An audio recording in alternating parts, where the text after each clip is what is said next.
2025 চনটো অসমীয়া চিনেমাৰ বাবে বহুত উত্থান আৰু পতনৰ মাজেদি গৈছে। 2024ৰ যি ব্যৱসায়িক ধাৰা আছিলে সেই ধাৰাক অব্যাহত ৰাখি ৰৈ ৰৈ বিনালে ভাইমন্তা আদিৰ দৰে চিনেমাই এই বছৰত অসমীয়া চিনেমাৰ ব্যৱসায়িক যি মানদণ্ড সেইটোক আৰু ওপৰলৈকে লৈ গৈছে।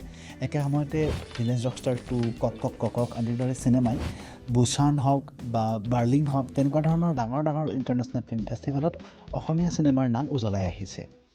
এই বছৰটোতে আমি অসমৰ বুকুৰ ধপধপনি বুলি ক'ব পৰা জুবিন গাৰ্গক হেৰুৱাইছোঁ।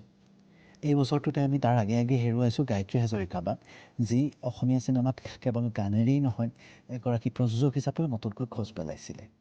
তাৰ উপৰিও দীপক শৰ্মা, ৰাজীৱ সুদিয়া, ফাইলাও বসুমতাৰী আদিৰ দৰে বহুকেইজন ভাল শিল্পীক আমি এই বছৰটোতে হেৰুৱাইছোঁ।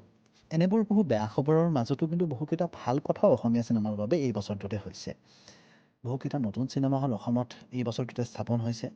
22খনকৈ অসমীয়া ভাষাৰ চিনেমা হলত এই বছৰটোত ৰিলিজ হৈছে আৰু বহুতকেইখন চিনেমা নিৰ্মাণ হৈছে বা নিৰ্মাণ অৱস্থাত আছে, যিকেইখন এই নতুন বছৰত 2026ত ৰিলিজ হ'বলৈ সাজু হৈ আছে। এনেধৰণে বিভিন্ন ভাল বেয়া খবৰৰ মাজেৰে এই গোটেই বছৰটোত ৰাইজৰ মাজত অসমীয়া চিনেমা চৰ্চাৰ মাজত থাকিল আৰু আশা কৰিছোঁ 2026তো সেই যাত্ৰা অব্যাহত থাকিব। অসমীয়া চিনেমাৰ এই জয়যাত্ৰাক দেখি নতুন প্ৰজন্মৰ বহুতে অসমীয়া চিনেমাৰ লগত জড়িত হ'বলৈ বা চিনেমাত নিজৰ কেৰিয়াৰ বনাবলৈ আগবাঢ়ি অহা আমি দেখিছোঁ। গতিকে এই সময়তে আমিও আমাৰ তৰফৰ পৰা এটা সৰুকৈ ঘোষণা কৰিব খুজিছোঁ নতুন বছৰৰ আগ্ৰহত।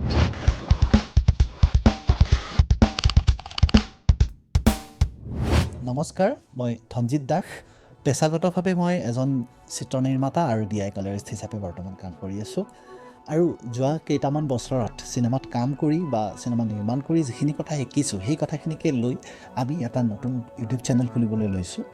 সেই ইউটিউব চেনেলটোৰ লগতে তাত যিখিনি ভিডিঅ'জ দিম সেই ভিডিঅ'জখিনি আমি বৰ্তমান ফেচবুক আৰু ইনষ্টাগ্ৰামতো আপোনালোকৰ বাবে শ্বেয়াৰ কৰি যাম।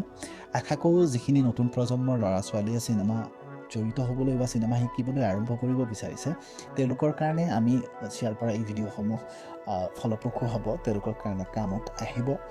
আৰু যিখিনি ভিডিঅ'জ দিম সেই ভিডিঅ'খিনি আপোনালোকে পাবৰ কাৰণে ইউটিউবত, ইনষ্টাগ্ৰাম আৰু ফেচবুকত ফ'ল' কৰিবলৈ নাপাহৰিব।